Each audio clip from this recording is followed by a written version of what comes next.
El siguiente podcast tiene contenido exclusivamente diseñado para tu interés. Blue Radio, la nueva alternativa.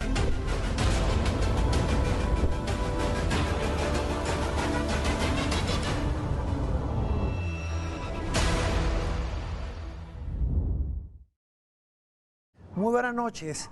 La pandemia nos confrontó con el mundo en el que vivimos. Según el DANE, cerca del 77% de la gente en Colombia vive en ciudades. Eso significa que somos muchos en espacio reducido. En esta última entrega de nuestro especial El Proyecto es Colombia, los saludamos desde el Transmicable en Ciudad Bolívar, un ejemplo de movilidad que beneficia a cerca de 700.000 personas. Hoy me acompaña María Alejandra Villamizar. María Alejandra, muy buenas noches. Hola Juan Roberto, la pandemia sí nos deja muchas preguntas, la principal sobre nuestro modelo de vida. El coronavirus nos demostró que los espacios abiertos son mucho más saludables, las ciudades ambientales, las ciudades sostenibles, las ciudades verdes, las ciudades peatonales no son una utopía, son una necesidad. María Alejandra, ¿cambiarán la arquitectura y el diseño urbano? ¿Qué papel van a jugar en el futuro las pequeñas ciudades frente a las grandes urbes? Empezamos resolviendo dudas.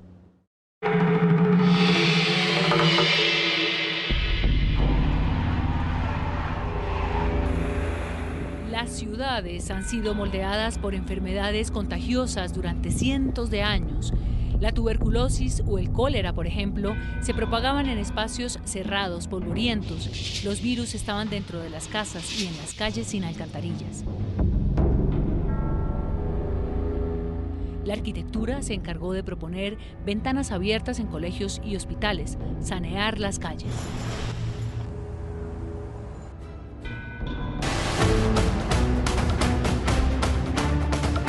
Siglo XXI, año 2020. Nuestro mundo es totalmente urbano. Un nuevo virus nos atropella.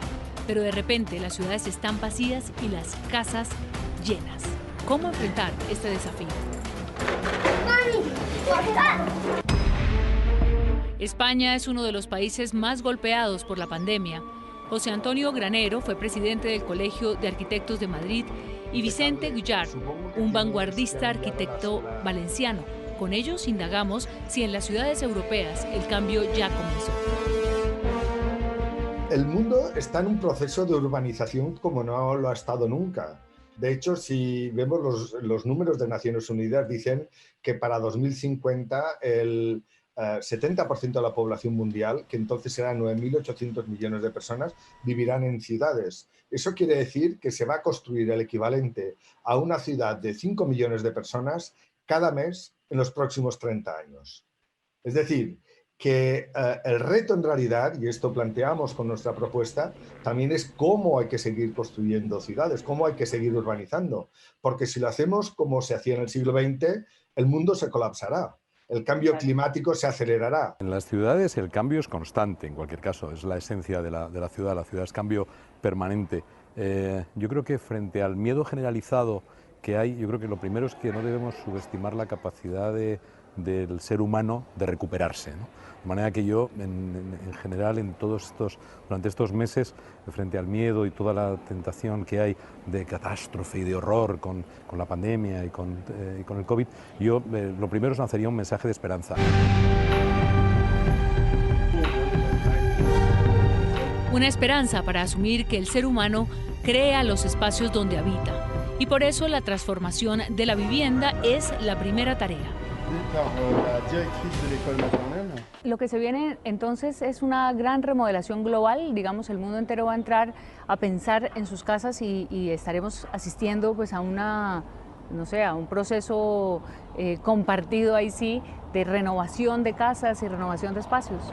Hemos sometido a nuestras viviendas a una tensión para la que no están pensadas. No están pensadas para que estén nuestros hijos estudiando, nosotros trabajando, cocinando, atendiendo a las labores normales de la casa, de la familia y del trabajo. Todo eso concentrado en un espacio es muy difícil. El COVID lo que hace es llamarnos la atención y decirnos, oiga, miren cómo están construyendo lo que tienen que construir. Fíjense cómo lo hacen y cómo están dividiendo un elemento tan fundamental como el espacio. Hay que ser conscientes de ese espacio, cómo lo distribuimos, cómo lo organizamos. Después de cada crisis, las ciudades cambian. Y por lo tanto, pues hemos visto que pensar que la vivienda estaba más del lado del negocio que no del derecho social, ha llevado a situaciones de construir cada vez viviendas más pequeñas, y cuando han llegado estas crisis hemos visto que las viviendas no tenían balcones, que la gente no podía tomar el sol, que los niños tenían que educarse en su casa, etcétera, que éramos forzados a conectarnos y a teletrabajar y no teníamos dónde. Hay que dar más importancia a la vivienda como un derecho básico de los seres humanos que no como un producto inmobiliario, ¿no? De ese derecho básico de la vivienda pasemos al espacio público, ese que compartimos y que el COVID desalojó sin permiso. Las Naciones Unidas hace ya muchos años demostró claramente que un dólar invertido en espacio público rinde muchísimo más en salud que millones dedicados a hospitales, por ejemplo, ¿no es cierto? Eso está ya demostrado, eso ya no se discute, digamos, eso no es una discusión. Y los hospitales empiezan a cambiar, pero también empieza y especialmente a cambiar pues los sitios en los cuales está la gente, las escuelas, los sitios de trabajo, etcétera. Y lo que usted está mencionando, la ventilación, la sanidad, ¿no es cierto? Los alcantarillados, las formas de que llegue el agua a todas partes para que la gente se pueda lavar las manos todo el tiempo.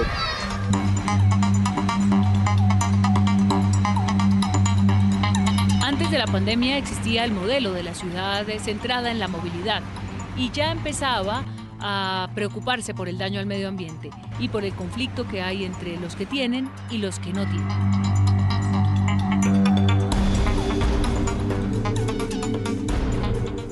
Yo creo que esta pandemia ha acelerado el futuro, porque desde hace ya unos años empezamos a discutir cómo teníamos que hacer ciudades ecológicas, ciudades que fueran más humanas, más centradas en las personas, ciudades también que fueran más productivas, que no dependiéramos tanto de la globalización. ¿Qué pasará entonces con las viejas estructuras, los grandes edificios, aquellos enormes rascacielos? El gran error de las ciudades del siglo XX es que siguieron un modelo donde creábamos barrios residenciales, barrios industriales y a veces también barrios de oficinas, de tal manera que estábamos todo el día moviéndonos en las ciudades, y esto es lo que colapsa en las ciudades. Nosotros creemos que hemos de desarrollar una ciudad que se ha venido a llamar de 15 minutos, que son ciudades de barrios. La unidad de la ciudad ha de ser el barrio. Cuando tienes una ciudad de 10 millones de personas, es incomprensible como ciudad, pero si tú entiendes que en tu kilómetro cuadrado tienes accesos a los servicios básicos, en ocasiones también tienes lugar donde producir cosas, donde fabricar cosas, donde incluso hacer agricultura, las ciudades cambiarían totalmente.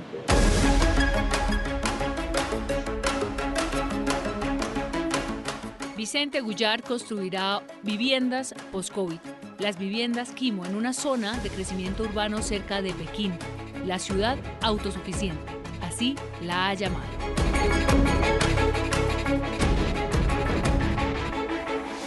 Hemos definido una nueva tipología, en realidad, que se puede aplicar en China o en cualquier país en Latinoamérica o en África para desarrollar ciudades que luchen por el cambio climático, pero al mismo tiempo que fomenten la vida y que fomenten la urbanidad. Yo creo que el reto más grande es hacer que las ciudades sean productivas, y la idea de haber introducido la agricultura en el interior de la ciudad, hacer invernaderos en las cubiertas de los edificios, esto protege también a las personas frente a otras crisis alimentarias o de contaminaciones por la radiación, por cualquier otra cosa, y por lo tanto el hecho de producir alimentos y producir energía en las cubiertas de los edificios sería un cambio fundamental. Pero si miramos la foto grande, el uso de la madera como material de construcción es el gran reto para el siglo XXI. Los bosques crecen cada año un 3%. Por lo tanto, si gestionamos o cortamos este 3%, en realidad podremos tener un desarrollo sostenible de los bosques. ¿Y cuánto tiempo tomará el cambio? El urbanismo siempre decimos que tiene tiempos geológicos. Cambiar las formas de una ciudad o cambiar las formas de vida de los ciudadanos tarda mucho tiempo. Pero hoy los cambios son mucho más violentos y más rápidos. Y el cambio empieza aquí. Y yo creo que todo el mundo ha tomado conciencia de que la ciudad que quiere es de otra manera. La conciencia de la gente es lo que va a hacer que profesionales, empresas y administraciones, los gobiernos de las ciudades, tomen conciencia de eso y empiecen los cambios. Probablemente empiecen en grandes ciudades y una vez que eso sea un éxito, se empiece a extender. Sevilla ha vivido siglos de guerras, de invasiones, de epidemias. Hoy a su alcalde Juan Espadas le tocó enfrentar la pandemia del siglo XXI. Una ciudad que depende económicamente del turismo gracias a su inmenso casco antiguo, uno de los más grandes de Europa. Alcalde, ¿en qué está pensando hoy el alcalde de una ciudad europea como Sevilla? ¿Cuál es la prioridad en este momento de la historia? Tenemos es que entender bien el mensaje que nos deja esta tremenda crisis sanitaria, ¿no? La fragilidad del ser humano, la fragilidad de los ecosistemas, la necesidad de reforzar mucho más nuestras capacidades, ¿no? Para atender a un mundo complejo, a un mundo diverso, a un mundo difícil a veces, y no ensimismarnos, ¿no? A veces en la complacencia en fin, de nuestra realidad individual, ¿no? Ser capaz de compartir un proyecto como este, un proyecto de ciudad, un proyecto común, creo que es fundamental. De esta crisis vamos a salir unidos si somos capaces de generar un gran proyecto colectivo, como se dice ahora, que no deje a nadie atrás, que tenga y esté pendiente de aquellos que están sufriendo más. Yo creo que vamos a sacar muchas lecciones, ¿no? de esta crisis.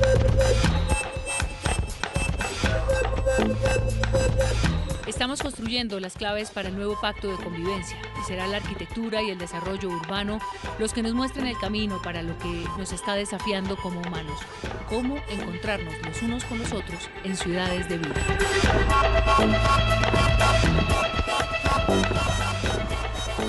Para hablar de este tema, hablamos con un colombiano cuya visión es crear ciudades dentro de las ciudades con impacto social favorable y respeto por el medio ambiente. Se trata de Roberto Moreno, un ingeniero y economista colombiano que se formó en Estados Unidos pero que aplica sus conocimientos en nuestro país. Moreno es el fundador de la empresa Amarillo. Tiene una particularidad y es que visibilizan su trabajo a partir de protocolos estrictos de seguridad. Jorge Alfredo Vargas habló con él. Y en estos especiales del Proyecto Es Colombia tenemos hoy un invitado muy especial, el doctor Roberto Moreno, presidente de Amarillo, una de las más importantes constructoras de este país. Doctor Roberto, gracias por estar con nosotros. Jorge Alfredo, gracias por esta invitación. El Proyecto Es Colombia, muy orgulloso de estar aquí con usted y poderlos acompañar hoy y a todos los oyentes. Muchas gracias. Doctor Roberto, en cifras, ¿cómo se veía el año? Cuando comenzó el año, ¿cómo estaba? Y cuando llega la pandemia, que baja muchísimo, por supuesto, la producción, y cómo se viene a enfrentar esa pandemia desde el sitio y desde el sector de la construcción. Bueno, pues para darle cifras, si miramos el año pasado, como le venía diciendo, empieza la recuperación en enero y febrero, llegando en febrero a 17.700 viviendas comercializadas en el país, en el mes de febrero, y ya en el mes de marzo bajamos a 9.900, en abril ya bajamos a 5.900, pero ya en el mes de mayo empezó ya la recuperación. Esto fue de verdad una V, porque ya en mayo 8.900 hasta llegar en septiembre a 18.400 viviendas, ya muy cerca de lo que se había vendido en enero y más o menos un 9-10% por encima de septiembre del 2019. O sea, de verdad, muy bueno para este sector esta recuperación, muy importante. Hablar de V para muchos expertos de la economía es muy importante porque quiere decir que se toca un piso, pero hay una muy buena recuperación. ¿Cómo se afecta durante la pandemia, por ejemplo, el tema del empleo en un sector como la construcción que jalona tanto la parte laboral en este país? Pues miren, el tema laboral, nuestro sector emplea más o menos 1,5 millones de empleos, de las cuales 800.000 empleos son personas de obra. Entonces, cuando nos mandaron en pandemia, teníamos en actividad aproximadamente 3.200 obras a nivel nacional, país, todo el sector de vivienda. Entonces nos mandan a todos a la casa. Se hizo un trabajo muy riguroso de protocolo con el Ministerio de Trabajo, el Ministerio de Vivienda y el Ministerio de Salud para armar un protocolo, y fuimos uno de los primeros sectores que se reactivaron y empezamos a retomar actividades a partir del mes de abril finales, el 27 de abril, y más o menos finales de junio ya estábamos nuevamente retomando, por eso nuevamente hablo de la B, y todo este jalonamiento del empleo muy importante, porque el sector constructor afecta 32 sectores de la economía, de la industria, y 52 subsectores. Entonces, tenemos un impacto muy positivo en la reactivación de la economía y en el empleo. El jaloneo o el jalonazo, como llaman algunos en la economía, el startazo de la construcción ha sido muy importante. ¿Ayudas y decisión del gobierno que les ha tocado a ustedes, por ejemplo, el tema de subsidios, doctor Roberto? Sí, muy importante las medidas que ha tomado el gobierno. Primero veníamos con un programa muy poderoso que se llama Mi Casa Ya, que es para la vivienda de interés prioritario y vivienda de interés social, en la cual hay subsidio a la compra y subsidio a la tasa de interés en los créditos de vivienda. Pero esas viviendas hasta 150 salarios mínimos, su precio de venta en las grandes ciudades del país. Pero en este gobierno sacaron una medida en la pandemia muy importante y fue 100.000 subsidios más para la vivienda de interés prioritario y vivienda de interés social y otros 100.000 subsidios para la vivienda no bis. La vivienda no bis para la clase media, viviendas que se venden en 350 salarios mínimos su precio de venta y 500 salarios mínimos su precio de venta. Eso estamos hablando más o menos 130 a 430 millones de pesos. Muy positivo porque además esas viviendas tienen mucho más valor agregado en su construcción, tienen más acabados, alfombras, cocinas más grandes. Todo eso genera más la industria, lo cual es vital para la reactivación.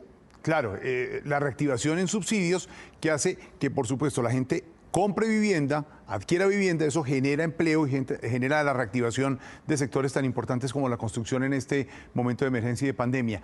¿Qué se ve hacia el futuro, doctor Roberto Moreno? La gente ha vuelto, por ejemplo, al campo, la gente ha trabajado desde la casa y se ha dado cuenta que lo puede hacer, entonces hay modificaciones en lo que es la reinvención, la palabra de moda de reinventarse un poco también en materia de construcción y de diseño.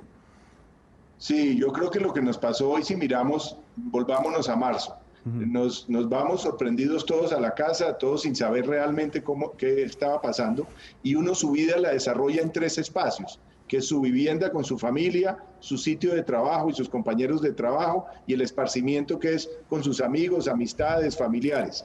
Y los 3 espacios se nos unieron durante la pandemia en un solo espacio que es nuestra vivienda. Entonces, hacia futuro, ¿qué veo?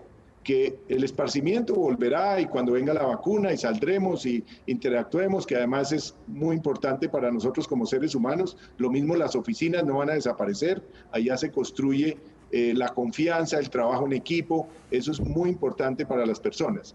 Pero los 2 espacios de trabajo y vivienda sí van a seguir porque yo veo hacia futuro el trabajo flexible, vemos que estas herramientas tecnológicas realmente se anticiparon y nos trajeron una manera diferente de trabajar.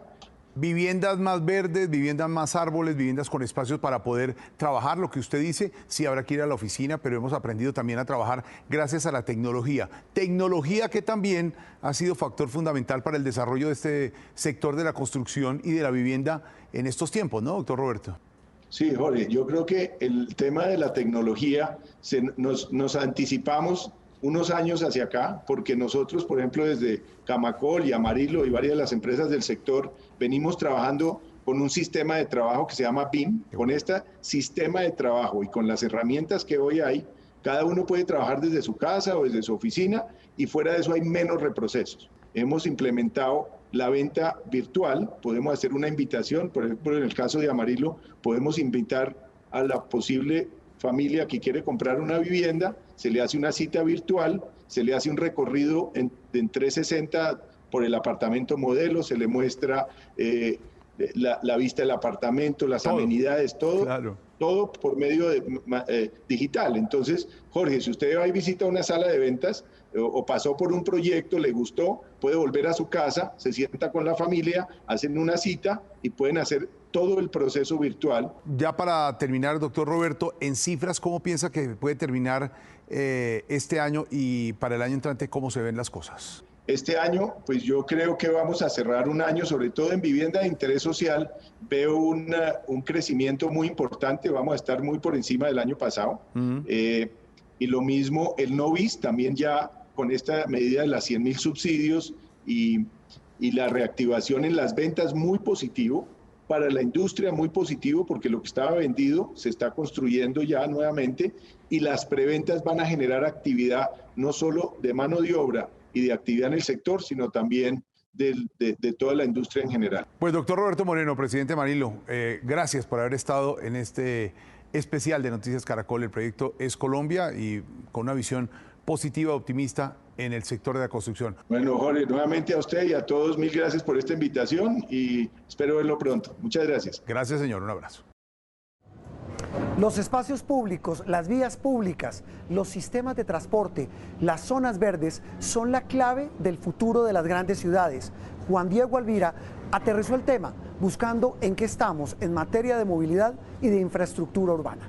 Juan Roberto, le anticipo un dato que Juan Diego revela en esta historia. 38 de los 50 millones de colombianos vivimos en las ciudades y esto tiene grandes implicaciones para nuestra vida cotidiana.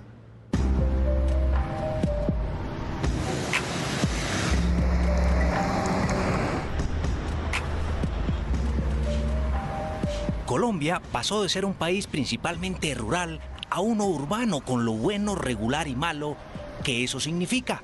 Bogotá estuvo muy mal programado desde un principio y fíjate que nunca se ha visto amplitud en las vías. Embotellamientos aprisionan a la población diariamente en las calles y este no es un fenómeno ajeno. Congestionamientos gigantescos son cada vez más comunes en las mayores ciudades del mundo.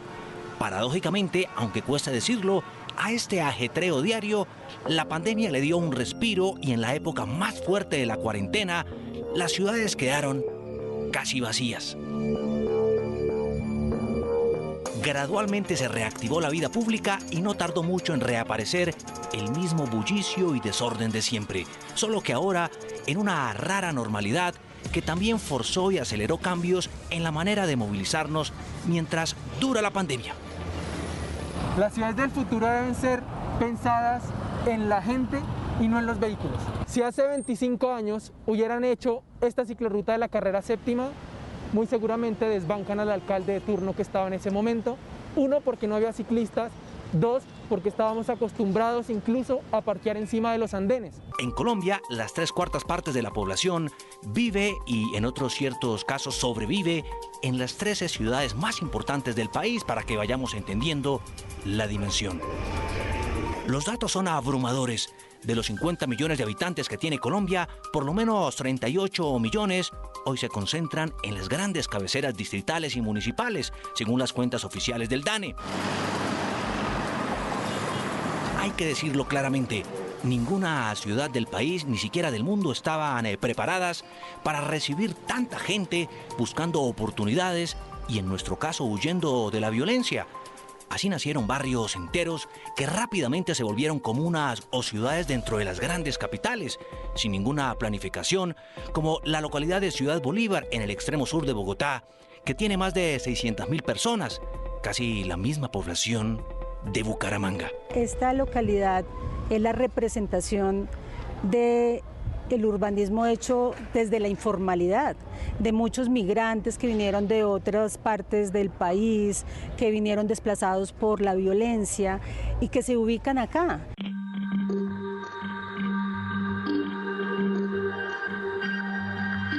Con aproximadamente 8 millones de habitantes, Bogotá es de las pocas capitales de América Latina sin metro. El sueño de un subterráneo se enterró en debates, promesas de gobernantes de turno por más de 50 años. Estudios y diseños que han terminado en la caneca de la basura.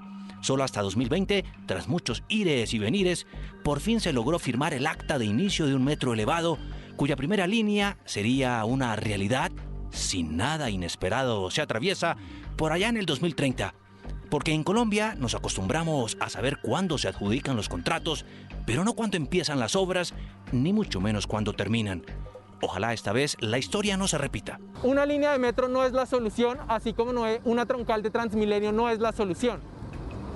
Muy bueno que ya tengamos una línea, pero debemos ir mirando en cómo hacer una red de transporte eficiente para la ciudad.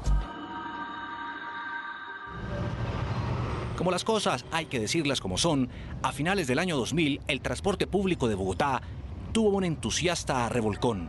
de la espantosa guerra del centavo con buses destartalados y un monumental desorden vial, se le apostó a Transmilenio, un sistema de buses articulados y carriles exclusivos que creó un esperanzador modelo de movilidad por su eficiencia y bajo costo en comparación con un metro. La fórmula en su tiempo resultó revolucionaria y vino acompañada de la recuperación de andenes con medidas polémicas como los volardos, la restauración de plazoletas y la puesta en marcha de una novedosa red de ciclorrutas. El éxito de Transmilenio se propagó como pólvora y pronto otras ciudades copiaron la prometedora solución a sus desesperantes trancones. Fue el caso de Cali con el Transmío, de Bucaramanga con el Metrolínea, de Barranquilla con el Transmetro y Transcaribe en la histórica y mundialmente conocida Cartagena de Indias. Hicieron un carril para Transcaribe y para nosotros tenemos que compartirlo con los taxis, con los carros particulares, las motos, todos, buses, con todo, no hay casi vía. Las comparaciones son odiosas, pero no es mentira. Con su metro operando desde 1995, Medellín iba a la delantera. Ese sistema cumplió 25 años y paralelamente se han desplegado otros medios de transporte como el Metrocable, Metroplus, Tranvía y alternativos.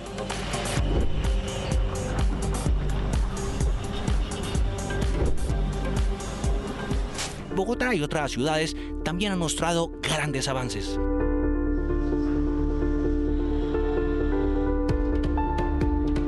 Bueno, aquí vamos. Gracias.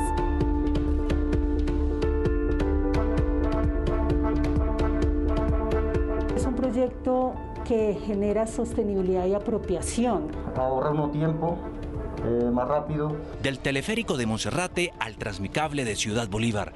Desde el 27 de diciembre de 2018 se puso a andar este medio aéreo que acortó los tiempos de desplazamiento y mejoró la calidad de vida de más de 700.000 habitantes del sur de Bogotá. ¿Qué tan importante fue adaptar sistemas de transporte como este en ciudades como Bogotá? Yo creo que este proyecto mostró que no es tan complicado, que al contrario es un muy buen sistema que se puede adaptar para estas zonas de la ciudad. Uno, por el tema de la topografía, de salvar estas montañas, pero otro porque dinamiza el hábitat de la ciudad, de los ciudadanos de aquí del lugar, porque mejora el entorno.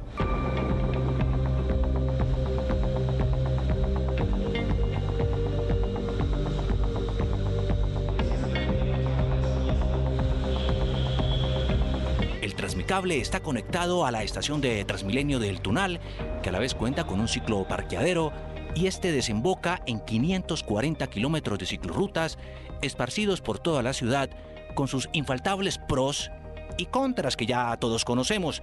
Esto le ha granjeado una importante reputación mundial a Bogotá, que antes de la pandemia venía perfilándose como una potencia turística.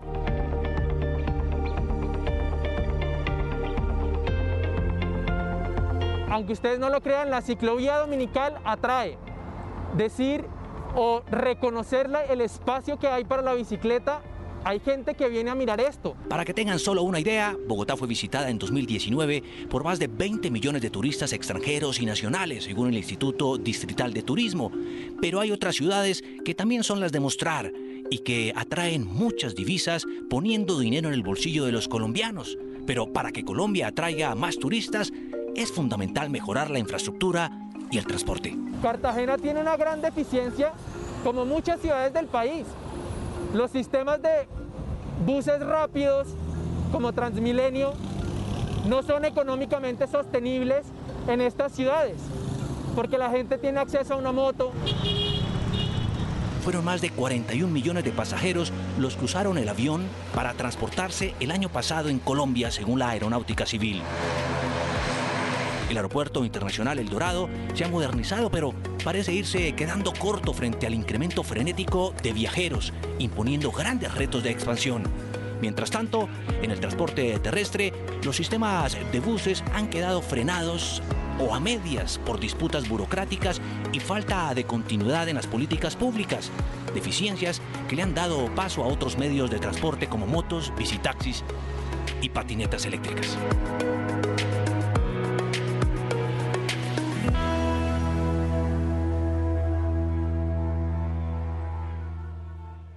Un un colombiano que asesora en temas urbanos a la alcaldesa de París, es quizá uno de los más importantes pensadores sobre los desafíos de las ciudades en tiempos de pandemia y de cambio climático.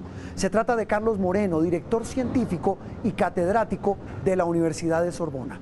Carlos Moreno es el creador de una teoría, las ciudades de los 15 minutos. La idea central es que haya ciudades descentralizadas, multiservicio, en las que los ciudadanos no tengan que desplazarse más de un cuarto de hora para suplir sus necesidades. Para entender mejor su teoría, Juan Diego Alvira lo entrevistó. ¿Cuál es el concepto de ciudad que hoy manda la parada en el mundo, Carlos? Un modelo de ciudad policéntrico, en el cual podamos no ser dependientes de esos ombligos y de esos cordones umbilicales que son la fuente en general de dificultades de todo tipo. Más allá de la movilidad, lo más importante es el plan de desarrollo territorial. Un plan de desarrollo territorial que pueda, bajo este triple criterio, ecológico, económico y social, identificar los puntos claves de la ciudad en los cuales podamos crear nuevas centralidades que sean múltiples para justamente obtener algo muy importante, que es la desaturación del espacio público. Un ejemplo, si hay un aeropuerto que tiene solamente una vía para llegar hasta el único centro internacional de Bogotá, pues estamos obligadamente saturando el espacio urbano. Partiendo de esos tres componentes, el ecológico, económico y social, ¿cómo ve usted el presente de las ciudades más importantes de nuestro país? Las ciudades colombianas, como muchas ciudades de América Latina, representan una población joven bastante alta. Colombia tiene esa ventaja de tener una juventud que le permite igualmente construir bajo esos desafíos nuevas vías. Pero los alcaldes y las alcaldesas necesitan tener un perímetro de intervención mucho más alto que el que hoy en día les permite el gobierno nacional. Cosas simples como lo que ha pasado en las manifestaciones cuando la policía no le obedece a un alcalde, en países como Francia es imposible. Bogotá, como capital de la República de Colombia, ¿cómo está frente a esos tres grandes desafíos? Bogotá es una ciudad fragmentada socialmente. Bogotá es una ciudad que ecológicamente hoy en día tiene problemas de basuras, como se ha podido observar, tiene problemas de transporte. El Transmilenio como mecanismo de transporte masivo no es algo que sea adecuado para esta urbe. El hecho de que el metro en Bogotá no exista hoy en día es lamentable. Yo he estado trabajando con Quito, por ejemplo, y cuando Quito lanzó su metro, yo estaba en esos momentos trabajando con la alcaldía de Quito. 4 años después, el metro terminó y hoy en día Quito tiene su metro. Bogotá aún no tiene metro y los que se han tomado como decisiones pues no corresponden a los estándares internacionales. ¿Las soluciones de movilidad impuestas hoy en Bogotá han respondido a las verdaderas necesidades de una ciudad capital como esta? La movilidad no puede ser resuelta si no se han estudiado para qué y por qué la gente se mueve. La movilidad es ante todo el hecho de que hay que estudiar desde dónde se parte hasta dónde se va, por qué y por qué tanta gente va al mismo lugar. Son cosas que transforman la ciudad si se le encuentran respuestas coherentes. No hay un plan de urbanismo de Bogotá que responda a esos problemas. Entonces, estamos adoptando ideas tecnológicas que son las que están más de moda, sin responder a lo esencial. ¿Por qué nos movemos? ¿Por qué tenemos que ir de un punto al otro? ¿Podríamos hacerlo diferentemente? ¿Podríamos movernos menos? ¿Podríamos desmovilizarnos en vez de movilizarnos más? Estamos haciendo soluciones que yo los llamo soluciones parches. Colocamos un parche con el Transmilenio, que efectivamente no es una solución cuando se ven las dificultades para poder de ser utilizado. Bogotá es muy icónica con las bicicletas. Pienso que han habido propuestas muy interesantes de acelerar el despliegue masivo de bicicletas, pero no es el medio de transporte principal. En medio de este nuevo modelo y apuesta que usted concibe de las ciudades, ¿cómo ve a Medellín? La ciudad de Medellín, que he estudiado bastante, tiene una particularidad y ha sido la capacidad después de la muerte de Pablo Escobar, estamos hablando de casi 30 años, un acuerdo que hubo entre la clase política y la sociedad civil para renacer de sus cenizas como un ave fénix. Medellín ha ganado muchos premios internacionales porque han hecho el Metrocable, porque existe Ruta N, porque han logrado desarrollar programas como los UVAS, las unidades de vida articulada. El proyecto Parques del Río le dio igualmente a Medellín respiración. No solamente tienen el metro, que es el único metro que hay en Colombia, además tienen el tranvía. Y en esa misma línea, ¿cómo analiza usted el rol y lo que se ha implementado en otras ciudades de Colombia para mejorar la movilidad? Las ciudades hoy en día en Colombia, como en el mundo entero, es el territorio en el que vive lo esencial de la gente, porque nos hemos convertido en un país urbano. La movilidad en Cali ha sido un caos. No puede calificarse de otra manera. Un metro tampoco existe, grandes dificultades de desplazamiento, atajos permanentes, saturación del espacio público con vehículos individuales. Realmente no existe una política de transporte moderna en Cali y no hay ningún plan estratégico que prevea una organización urbana que le dé una fluidez a su estructuración. Han habido con las alcaldías precedentes, que ahora es el mismo alcalde, don Marino Espina, macroproyectos que le han dado fluidez a una parte de la ciudad.